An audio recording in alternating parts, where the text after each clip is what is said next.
তারা সামনে আসেনি কিংবা সামনে আসার সুযোগটা পায়নি। এই স্বতঃস্ফূর্ততা এই আন্দোলনকে, কোটা সংস্কার আন্দোলন থেকে একটা গণঅভ্যুত্থানের দিকে নিয়ে গেছে। এবং এখানে অনেকগুলো অনুঘটক ছিল, অনেকগুলো ঘটনা ছিল যেটা আসলে এই আন্দোলনকে একটা গণঅভ্যুত্থানের দিকে ধাবিত করেছে। আমরা তো 18 সালে কোটা সংস্কার আন্দোলন করেছি, আমি প্রথম বর্ষের শিক্ষার্থী ছিলাম। তখন আন্দোলনে আমরা একটা জিনিস দেখেছি যে 19 সালের নির্বাচনের ঠিক আগে সেই আন্দোলনটা হয়। আন্দোলনের একটা জিনিস দেখেছি, সেখানে স্লোগান ছিল যে বঙ্গবন্ধুর বাংলায় বৈষম্যের ঠাঁই নেই, শেখ হাসিনার বাংলায় বৈষম্যের ঠাঁই নেই। এবং সেই আন্দোলনে যখনই আওয়ামী লীগ বা ছাত্রলীগের দিক থেকে আঘাত আসতো তখন একটা অ্যাপোলজেটিক পজিশন নেওয়ার বাস্তবতাও সেটাই ছিল। কিন্তু এই আন্দোলনে আমরা একটা জিনিস সবসময় রাখার চেষ্টা করেছি যে এই যে শেখ হাসিনার বাংলায় বৈষম্যের ঠাঁই নেই কথাটাকে বাদ দেওয়া, কিংবা ছাত্রলীগ যখন আমাদের সহযোদ্ধাদের আন্দোলনে আসতে দিচ্ছে না তখন হলে গিয়ে তাদেরকে ছাড়িয়ে নিয়ে আসা এবং কনফ্রন্টেশনে যাওয়া, কনফ্রন্টেশনটাকে এড়িয়ে না যাওয়া। এবং এই জায়গাগুলো থেকে অনেকে তখন আবার আমাদেরকেও বলার চেষ্টা করেছে যে আমরা সংঘাত উস্কে দিচ্ছি হয়তো, কিংবা আমরা অন্য কোনো এজেন্ডা নিয়ে আছি। এই কথাগুলো আপনারাও দেখেছেন, নানাভাবে আপনারা জেনেছেন।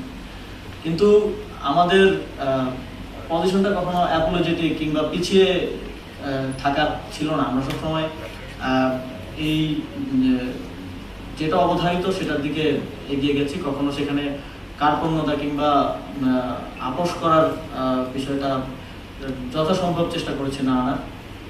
এবং ফলে ছাত্রলীগের সাথে বিভিন্ন জায়গায় কনফ্রন্টেশন হয়েছে, আমরাই মার খেয়েছি। কিন্তু এর ফলে যেটা হয়েছে যে বাংলাদেশের মানুষের মধ্যে আমাদের পাশে দাঁড়ানোর একটা, এবং তাদের যেই দীর্ঘ ফ্যাসিবাদী সময়ের কারণে যে পুঞ্জীভূত ক্ষোভ সেটা প্রকাশ করার একটা সুযোগ সৃষ্টি হয়েছে। এবং এই আন্দোলনে অনেকগুলো ধাপ আছে। শুরুর দিকে কোটা সংস্কার আন্দোলন ক্যাম্পাস কেন্দ্রিক অনেকটা, তারপরে প্রাইভেট বিশ্ববিদ্যালয়, যখন আমরা ক্যাম্পাসে আর পারছিলাম না, ক্যাম্পাস বন্ধ করে দেওয়া হলো, আমাদেরকে বের করে দেওয়া হলো, আমাদের উপর হামলা করা হলো, তখন প্রাইভেট বিশ্ববিদ্যালয়ের শিক্ষার্থীরা, মাদ্রাসার শিক্ষার্থীরা, স্কুল কলেজের শিক্ষার্থীরা নেমে আসলেন। যখন প্রথম দফায় পুরো আন্দোলনকে হেলিকপ্টার থেকে গুলি করে পর্যন্ত দমানো হলো, ইন্টারনেট বন্ধ করে দিয়ে দমানো হলো, তারপরে আমরা দেখলাম আমাদের প্রবাসী ভাইয়েরা কীভাবে এগিয়ে আসলেন। তারা জাতীয় আন্তর্জাতিকভাবে জনমত গঠনে কাজ করলেন। তারা বাংলাদেশে রেমিটেন্স পাঠানো বন্ধ করে দিলেন। তো আন্দোলনের অনেকগুলো ফ্রন্ট ছিল এবং প্রত্যেকটা ফ্রন্টের এই যে কানেক্টিভিটি, প্রত্যেকটা ফ্রন্টের এগিয়ে আসা এই আন্দোলনটাকে জীবিত রেখেছে।